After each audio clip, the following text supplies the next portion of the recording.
Сигурна си дека сега сите ги имаме запишани, така? Сите. Сигурно? Сигурно? Добро. Слушај, од хотелот дома само најблиските, јасно? Договорено? Договорено. Да, договорено беше и на нашата свадба, ама која нагрдна оние твоите. Цела куќа и двор ги преплавија, почна да се качуваат и на дрвјата. Кој му е, бе? Тие од Прилеп твоите таму. Кој? Ајде, бе, само лошите работи ги паметиш. А имаш и толку убави моменти. Имаше. Навреме ја препаркирав колата, која почна да ги кршат флашите и шишињата. Тоа беше. Барем не беа како оние твојне лимонта биети, битолчани. Кој лимонта бе? Битолчани, битола град на конзулите, бе. Муштерија.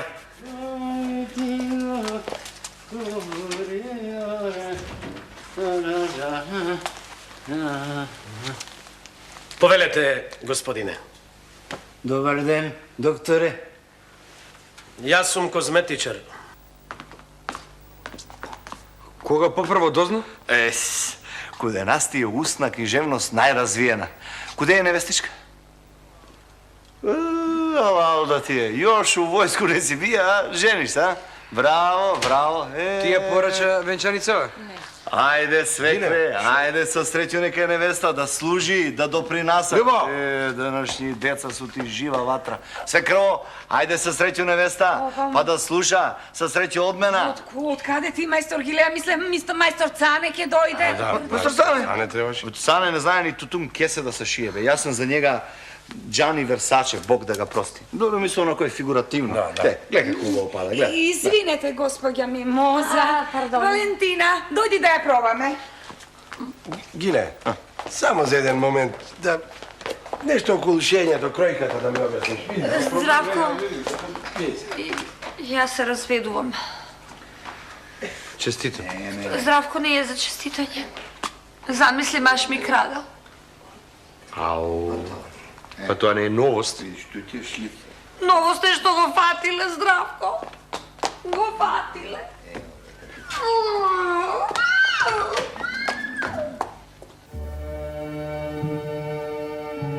Братислав Димитров е дипломиран актер, но работи како драмски писател и колумнист.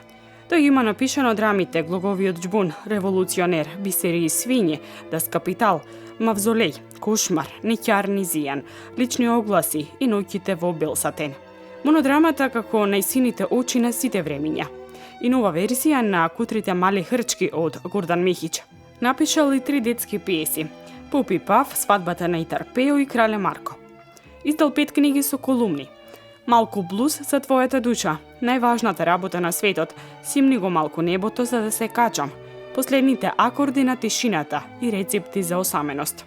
Автор е на телевизиските серии Салон Хармони, Обични луѓе и Од денес за утре.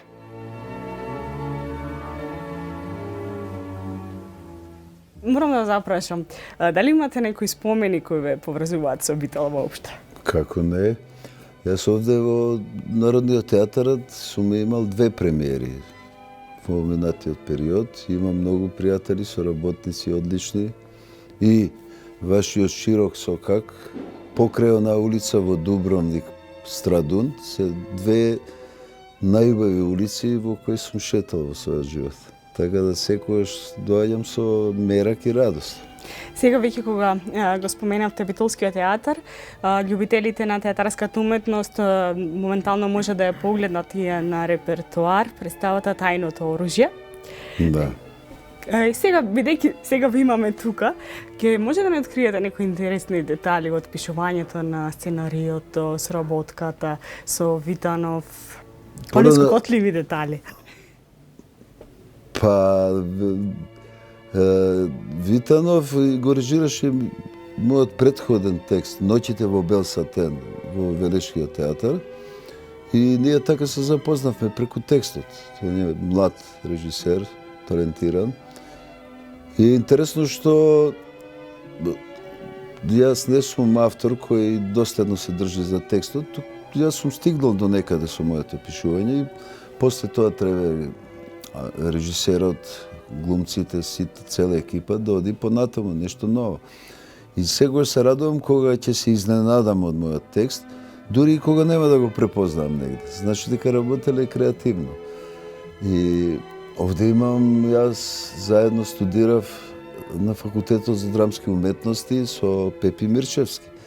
Ние сме школски другари. Во моментов селектор на Да. фестивалот. Он е исклучителна појава. Јас прв пат кога го видов на ФДО и му реков, ти личиш на Дасти Хофман, ама јас не можам со ти да ти се обраќам, и го викав Дас Ви Хофман.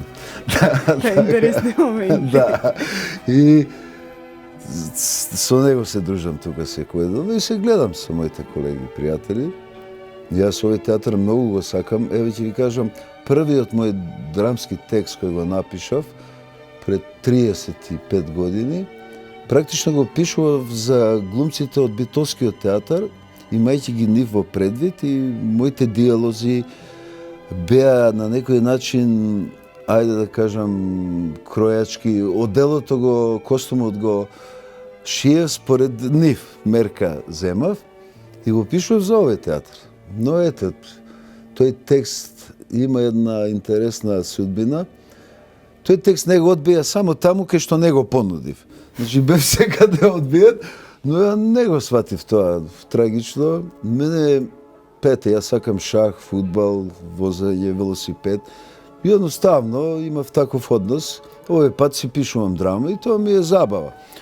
И помина една година, две, и за среќа тој текст после се играше на 5 сцени различни, доби некоја награда, добро, главна, во Прилеп и така. Ја имам таков однос естетски према реалноста. Во минатото имав една тешка мана од која едве се ослободив. Имав она што психолозите го нарекуваат страф од почеток. Па дури седнам да почнам да пишувам. Тоа се ритуали, па кафе, па столчето, па не знам.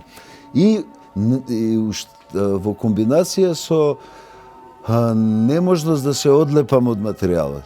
Тоа е погубна комбинација, значи многу време се арчи. Но за среќа, низ работата и искуството, се ослободив од тие два погубни комплекси.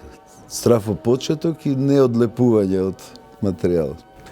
Бидејќи сте дипломиран книжевник и дипломиран актер, како се снајдовте во тоа време како млад човек во таа цело море на уметности, затоа што сепак и книжевноста е обемна работа, а исто така и додека пак според мене актерството е доста комплексна работа. Па актерството е една од најтешки професии во светот.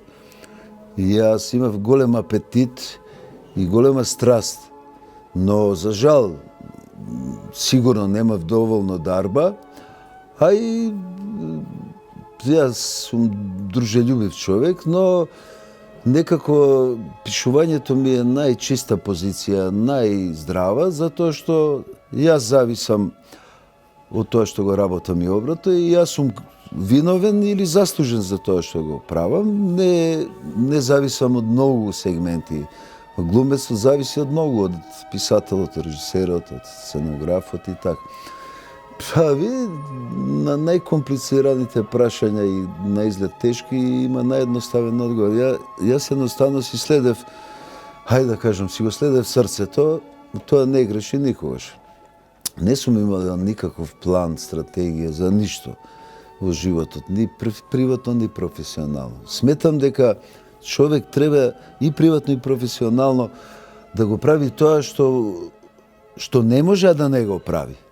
И според мене тоа е морална позиција. Па макар и да греши, да не е во право, но ако е длабоко убеден во тоа, тој постапува длабоко морално.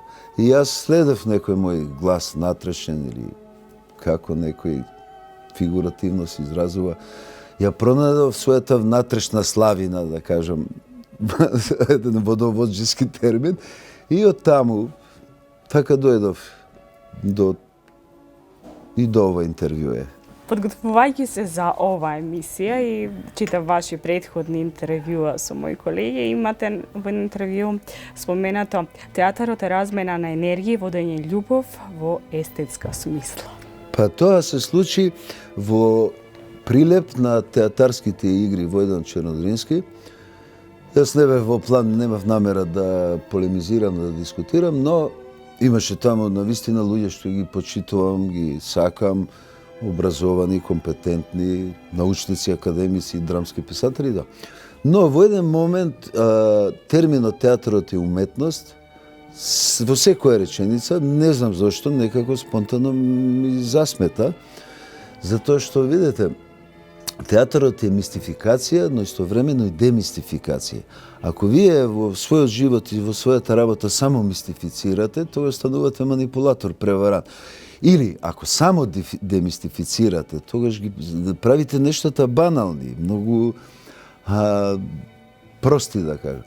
И јас тогаш излегав со таа моја став, да кажам, кој звучеше малце еретички, може би безобразно и провокативно, и реков театарот не е уметност. И направив намерна една психолошка пауза, сите значено ме загледа. И јас само се обидов да отворам една тема, затоа што постои еден термин погрден, кога се вели дека некој уметничарат. Значи, во театарот постојат глумци, значи, луѓе од крв и месо, живи со енергија. Спроти нив во публиката постојат живи луѓе со своја енергија. Значи, тоа е примарно. На сцената се случува некое енергетско струјно коло помеѓу нив, но таа енергија оди кон публиката. И публиката, ако има комуникација, ако ја разбира, ако ја засакува представат, и публиката праќа една енергија на сцената. И тоа е најдрагоценно, највредно. Тоа го нема во ниту една скоро уметност, или дејност, да кажам. Јас само сакав да обрнам внимание на суштинска, есенцијална работа која се однесува до театарот, и дека секое замачкување, естетизирање по секоја цена, уметничарење, да кажам, само ја руши таа енергија, ја губи таа чистота, таа возбуда. И еден од соговорниците кажа дека тоа е, ја не се бавам со тие магистратури, докторати, не, доста ми е сега, и не ме интересира, не сум научник, но ја му реков, оваа тема може да даде на некој свој студент, да развие, као... Но добро, тоа не е случајно. Има многу, како што има во политика, во сите сфери, и во нашата деност има многу блефови, манипулации. Например, еден тренд кој се појави во Англија, тоа беше помоден тренд, траеше 6 години. И многу луѓе од тоа направија некој стил театарски, она што се вика нова европска драма. Како беше сега, дури толку ме нервира што го забори. Драма на пот, крв и сперма. Така ја крстија таа модерна драма, која исчезна во Англија, а ние во остатокот на светот ја развијавме. И тоа ми спровоцира, затоа што тој моден тренд, ја немам ништо против модата. Модата има големи заслуги за и снобизмот исто така. Да не постоел снобизмот, нема да се појават големи уметнички правци, импресионизам, не знам, во сликарството и ова. Немам ја таков негаторски однос. Модата е важен аспект и во секојдневниот живот, и во уметноста. Некој свежо ветре, некој друг аспект. Но, тој помоден тренд ја уништи приказната, ги уништи ликовите, карактерите и ја уништи позитивната емоција во театарот. Ја може сега да видам овина дека сум размислувам соцреалистички, но јас сметам дека се што правиме во животот и во уметности, и воопшто во нашите дејности, тоа треба да не направи подобри. Ако сме ние подобри, тогаш сме и послободни. Слободата е духовна состојба. Џабе е, значи, што да правиме во животот? Ја имам огромни амбиции сега. Ќе се обидам да бидам добар човек во наредните сезони и тоа ќе го сметам за успех во својата кариера. Сега ова звучи малку, може би, премногу старомодно и конзервативно, но јас мислам, бев во некоја емисија во овие полемички, политички, и од другата страна беа многу наострени, многу крвожедни, и јас им кажав на стартот, викам, ги поздравив, ја реков дека во и најжестока полемика не е важно да си во право, важно е да си љубезен. Затоа што тоа е голема вредност. Па не бил во право ни Дарвин, па што му фали, уште го учат во осмолетка. Иако таа теорија одамна е ставена по сом.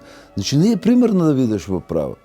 Битно е да си љубезен, да си добар, тогаш си во правото. Без разлика дали на некоја тема имаш ваква и таква. Ето, тоа е вака мојот однос. Не секогаш, за жал. И јас сум често пати лош и во мојата работа и во секојдневниот живот, ама за среќа па барем за сега брзо ми текнува, па пробувам да се рехабилитирам. Од кога умре жена ми и Џон Ленон, не можам да се истрезнам. Да? Не можете да прежалите. Голем човек беше. Голем. Се бореше против капитализмот, а не како овие мангопи денес. А жена ви? На мравка не згазнуваше. Од устата не излегуваше кога излегував. Само така понекогаш збеснуваше. А кога? Кога се враќам дома. Знаете што? И јас, пред известно време се разведов. Што? Несогласување на карактери? Не, на сметки. А какви сметки? Замислете, не сакаше да ми купи венчален прстен. Каков прстен? Венчален! Срамота. Срамота. Срамота. На вас Ама да ви... нашол да штеди, Да. Господи. Ама да ви... Ау! Ау, Ангисло! Сте го насли овој! Од која живинарска фарма? Ама јас сум специјалист, ви се молам за депилација. Целата ме искува! Врати ми ја кожата! Врати ми ги влакната! Ви се молам. Ама јас сум субспецијалист по депилација, госпожа, ви се... Видите. Пепи. Нашиот разговор е потикнат од театарската игра, од театарските текстови, основно од театарот, бидејќи многу пати во медиумите, но и помеѓу театарските уметници се кажува дека театарот е општествено ангажиран и треба да представува некаков репер за нешто. Добро. Бидејќи вие сте веќе долго време целиот овој интересен Па, конгломерат. Бога ми предолго и за мојот вкус, за моите критерии. Општество, театар, вака, публика, интеракција. Значи, секој јавно изразен став, ако напишете вие колумна за темјанушките во мај, и тој е на некој начин политички став, условно во наводници. Значи, театарот по дефиниција е пак условно политички медиум, затоа што таму се изразуваат јавно пред публиката, значи пред јавност ставови. Значи по дефиниција вие сте општествено активни. Па макар и да пишувате, не знам, за мајски бомбари кои слетуваат на темјанушки. Така да, но мојот став е дека ништо ново нема да кажам, но за жал често се заборава. Па дури ја го заборавам тоа некогаш. И еве сега јас да се подсетам. Значи, без етика нема естетика. Значи, етиката е крвоток на естетиката. И не само на театарот, на нашето секојдневно, тоа е кажано со градежен термин, носечки столб на зградата. И тој мора да биде цврст. Значи, луѓе со високи етички вертикали и естетски, тие се големи луѓе. Значи, тие се од цврст материјал, тие се луѓе од доверба, тие се луѓе кои се креативни. И секогаш, најголемите пианисти, како Рубинштейн, Артур, кои дознав, релативно доцна, зашто тешко ги...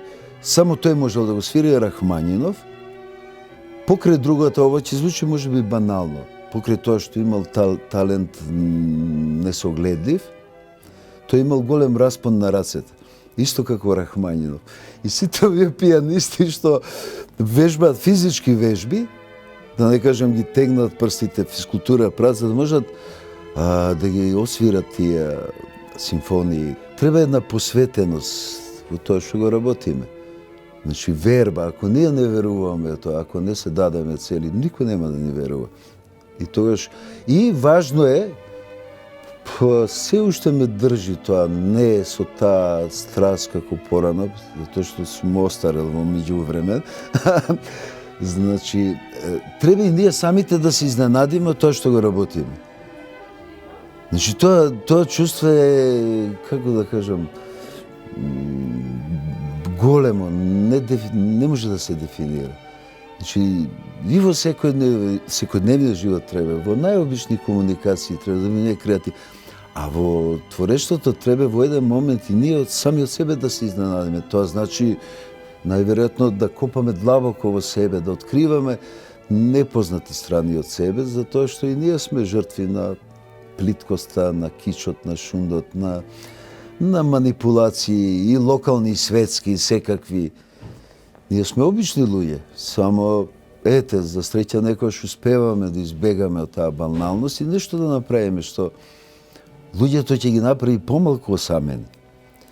Секој од нас е осамен и секој на свој начин се бори со осаменост. Јас пишувам затоа што сакам да сакам, па и сакам да ме сакаат. Иако тоа е помалку важно. Важно е ти да сакаш. Ете, тоа е вака сега што ми доаѓа на памет кога ме прашувате на тие теми. Еве славниот Данило Киш, еден од двајца најголеми писатели на 20 век, поред Борхес, но јас лично сметам дека Данило Киш има на иста тема, да кажам приказна, поголемо дело од самиот Борхес. Е поголем писател со една книга, а имав среќа лично да се дружам со него во Дубровник. Тој е неверојатна личност. Тој пишувањето го споредува како пеење во пустина. Но тоа не значи да не пеете. Затоа што па вие сте присутни во пустињата. Можда некоја сила ќе го слушне тоа. Или, например, Семюел Бекет пред оној славен роман Неименливото, Ништожното. Тој напишал се е безсмислено, но јас нема никош да престанам да пишувам. Значи, во себе треба се... Ја сум имал големи кризи. Значи, седам бледо гледам во компјутерот, ама ништо, не можам да напишам една реченица. Па мотивите сум ги наоѓал, сум се сеќавал на татко ми, на мајка ми. Затоа што тие, се што е добро на мене е нивна заслуга, овој дел лошотилак јас сум го одработил. Или, ете, на мои другари што не се веќе тука и вие го создавате и својот свет, значи вие сте и сценарист и режисер, сега ако го правите тоа честно, автентично, креативно, тогаш тоа луѓето го препознаваат и тие се дел од таа магија. Бидејќи ги споменавте термините морал и етика. Ние, ако се навратиме и во минатите времиња, во различни обштествени обкружувања, различно се толкуваше овој збор, односно овие зборови. Според вас, бидејќи сте близок до уметноста, до пишувањето, до театарот, до сите тие интересни струи кои на некој начин и му дават некоја автентична конструкција на општеството. Како вие би го дефинирале овие два збора? Морал, етика. Кога зборувам за нив, ја не мислам во некоја граѓанска, не знам, културолошка смисла. Индивидуално, да. Затоа што има многу банални, прости примери. Значи, постојат држави каде што печено куче е специјалитет. Замислите да вие да испечете куче во некоја западноевропска држава или Америка, ќе ве стават на робија. И сега, јас не сум ни господ, ни судија, ни... Не можам да кажам кој од нив е во право. Значи, ние кучињата не се миленици. Не зборувам во таа смисла. Значи, нешто што е катастрофа за брането во некои култури и цивилизации. Еве, например, во некои цивилизации се опева смртта, значи има пеат ритуални и весели песми. Западноевропската цивилизација, за жал, смртта за нив е табу тема. Па и меѓу нашиот народ секојдневен има оние разговори. Кога умре вчера го сретнав, жив и здрав, како... Сите ги изненадува смртта. Затоа што е забранета, табу е тема е. А во други цивилизации тоа е една радост испраќање во подобар свет. А западноевропската цивилизација, например, го има митот за вечната младост, кој е нели со таа еколошка храна и тоа што за мене е, јас сум пишувал, тоа е еден вид на кулинарски фашизам. Секој милиграм на калории на ова, тоа е фашизам, само кулинарски. Не е нели оној. Така да не во таа смисла. Јас сметам дека се е во природата. Човекот што повеќе живее во склад со природата, е поздрав, послободен, понормален. Ја гледате како паѓа лист во природата, со никаква енергија, многу природно паѓа. Сонцето си грее на сите, не преселекција. Тоа што животните се јадат меѓу себе, не го прават од суета, од агресија, од да полнат фрижидери дома животните, да резерва на храна. Тоа е, значи, со нашиот културен модел, нашиот кантар. Еве на тема на феминизам, например.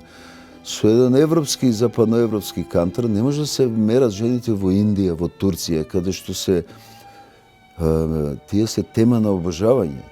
Тие се, да не кажам, ајде, митски суштества, и ти со еден свој кантар културолошки мериш некакви стандарди од друга цивилизација. Тоа е глупаво, безсмислено и не можеш да измериш ништо.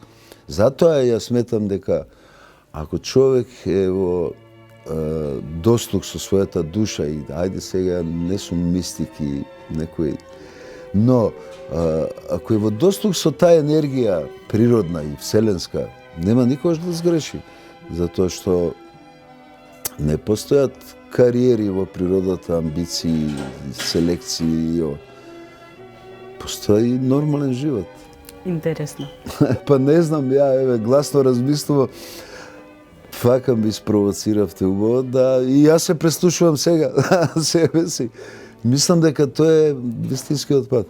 Пепи, што се однесува до нас, ние максимално ќе те внесеме во тајните на нашиот занајат, ама за едно месец дена го затвараме салонот. Да, доволно. Не? Слушај, и овде ако знаеш многу, ќе пропаднеш. И ние не софајдивме многу. Да, кажи. Абе, со оглед на целокупната ситуација во државата, мислам дека само козметичките салони имат перспектива. Знаеш, минкањето ќе стане основна дејност. А и не се влегуваме, брат, во Европа со црно под ноктите. Не е се така црно, па и ние имаме луѓе во тие институции, наши посматрачи. Ако мислиш на оние по парковите, таму ги имаме од секогаш. Че, овој мисли за цаурите? А кај ти да гледа? Интелигенција, бе, брат.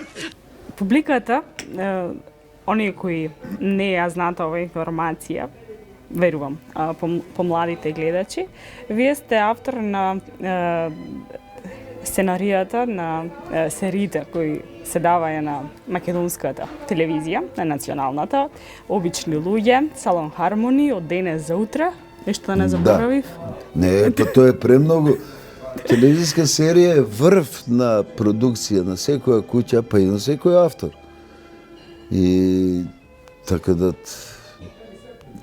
сосема доволна. За еден автор 3 серии дури е премногу.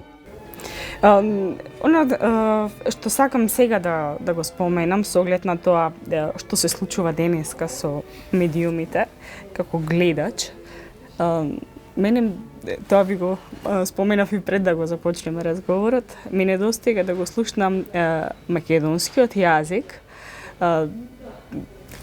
нашите луѓе да ги гледам на телевизија, затоа што на некој начин сметам дека медиумскиот простор е преплавен со нешто туѓо. Со ментално, лингвистичко ѓубре. Се отуѓуваме од она што е македонско, автохтоно. Па тоа е страшно, се согласувам. Јас сум роден во Скопје, ама јас не го упражнявам, што би рекле скопјани, скопскиот сленг, затоа што тоа не е никаков сленг. И мислам дека си го само подценуваме јазикот. Нашиот јазик е многу богат, Но во одреден период, може би тогаш тие услови биле. Јас сметам дека треба да се направи нов речник на македонскиот јазик и од нафталин, од заборав, од некои фиоки, подроми, тавани, да се извлечат многу прекрасни зборови кои се наши. Многу луѓе не знаат, например, многу зборови ги сметаат за турцизми, тие не се турски, тие се персиски. Ке нас исто смета дека некои зборови се српски, не се. Тие се извлечени од старословенски. Значи, ние не си го познаваме јазикот. Еве ќе ви кажам, ја имам предлог. Веднаш тројца автори кои многу зборови ги излекоа, заборав, како Гане Тодоровски, Славко Јаневски и Благо Аристевски Платнар. Зборувам чисто лингвистички. Значи, во нивното пишување има фонд чудесен на зборови. Многу убави, многу... Јас во моите колумни ден денес, ете сум да кажам компромис, а јас си ги пишувам месеците од нашиот православен календар. Цутник, Цутар, се извинувам, Сечко, добро, ставам во заграда. Јануари, мај, заради помладите. Но, јас сметам дека еве да направим експеримент, хрватите си ги имаат тие. Февруари, тој прво не се изговара добро, глупо звучи.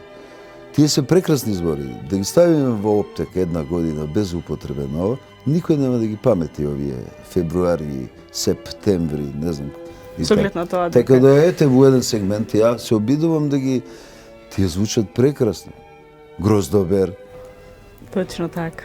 Само треба да се пушти увото и нашата меморија да се разбуди. Луѓето ќе... Зборовите имаат мирис, имаат боја. Зборовите се магиски. Ние немаме одговорност према зборовите. Нели пишува на почетокот беше зборот, но и во овие хиндуистички, таму е звукот, што е горе долу исто. Зборот е звук. Значи, форма и содржина. Па има, еве, еден поет се самоуби, кога го нападна Бранко Милковиќ, еден од најголеми таленти. И таа има таа изрека, ме уби пресилниот збор, уби ме прејака реч. Значи, зборовите имаат страшно, ние немаме одговорност према искажаниот збор, не ги сакаме. Зборовите се чудо, магија. А кој треба сега да се грижи за македонскиот јазик? Еве, Секој треба да се грижи. Затоа што веќе 20 и повеќе години сме независна држава, нели имаме нормиран стандарден јазик. Вашите согледувања? Има сега ја на една тема исто пак во Прилеп, тема беше јазикот. Сега ја пак не седам така мирно и рад. И јас беа угледни луѓе, познавачи на јазикот, сега не се битни имињата. Јас во еден момент кажав дека тие ревностни чувари на јазикот практично на некој начин и го закопаа македонскиот јазик, затоа што се држаа само до нормираноста и јазикот со време стана стерилен, како да... Јазикот е жива материја, жив организам. Например, еве во Америка, па и други држави, еднаш годишно печатат книга на сленг, значи јазикот во сите институции, значи телевизија, вести, тој е нормиран, тој треба литературен да биде, чист, све. Во некои сегменти може, но не треба така да се чува строго и само според нормираноста, затоа што животот носи нови термини. Вие знаете дека и најдобар превод на Шекспир, на било кој автор, после 2-30 години мора се обнови. Сега има интернет, тогаш беше непознат збор. Значи, треба таков однос да се има. Значи, според мене, да се внимава, тоа што е чисто мисла, убав е нашиот јазик, преубав. И еден дел кај што тој самиот, да кажем, ќе се развива и ќе прима и ќе дава влијание и така. Здравко, до која ќе му држиш мртва стража на телефонот, фати се за учење? До сега учам. Синко, поентата на учењето не е да се наспиеш, туку да ги положиш испитите. Види. А поентата на овие девојчињева што рипкаат не е за да ослабат. Абе, гледай си работа. Стари волци сме ни, ајде. Е, баш затоа. Затоа што сте стари волци. Немојте да се возбудувате многу затоа што може да го честите пензискиот фонд 20-30 години пензија. Животот е неповторлив, но исто така и театарската игра. Каде се случува реалноста? Со оглед на тоа дека имаме неповторливост и на двата фронта. И на сцена, и на улица. Па, животот е чудо едно, мистерија. Тоа е најголем подарок што сме го примиле во животот. Животот. Нема повеличествен. И театарот е да, сега и овде. Во ова секунда и ни пред, ни после, туку само сега и овде.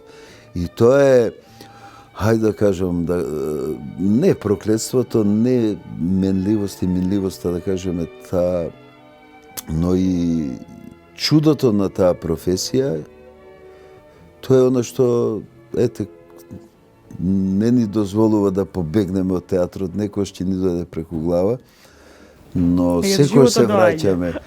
Па да. Така да, убав ви е примерот и некога, кога е театрот вистински, тогаш театрот станува повистинит од животот. Погрешно да се каже дека театрот го имитира животот. Јас сметам дека животот треба да... Јас сум против секоја имитација, но театрот е пожив од животот, ако е вистински. Тоа е мојата поента, затоа се бавам со таа професија. Видиш, ајде. Чекај, јас сум кај што земаш ти? Ајде. Па еве, 1, 2, 3, 4, 5. Еве, 4. Каде 4, 4, 5, брат? Еве, враќам. Абе, ти не се расправаш?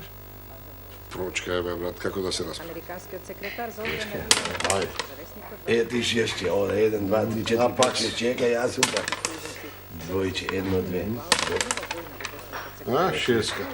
Еве, вала многу. Čekaj, ovo ti ne me turkeš? Брат, мисли како да те турнам. Делниот босански председател. Абе, evo ti četvrka. 1, 2, 3, 4. Ti kuća ne vlegvaš? Ovo ti ne vlegvaš? Не ми е во концепцијата. Ajde, ne igraš. Во ти не играш са? Ajde ti močko jedan, ti će mi popuštaš mene. Ako igraš, igraj. Kako še, така igraj. Ево кој ти попушта са, зашто да ти попушта? 17 години те чекам да играме текет. Dobar den, 1, komšija. 2, 3, 4, 5, 6. Неќам, не ми е во концепција. Која концепција? Кој паркирал Мерцедес со битолска регистрација BT-132UA пред мојата гаража? Ќе земам едно шило, вака ќе му избушам гумите, така да знаете. Да простиш, па најоте, јас дојдов со воз.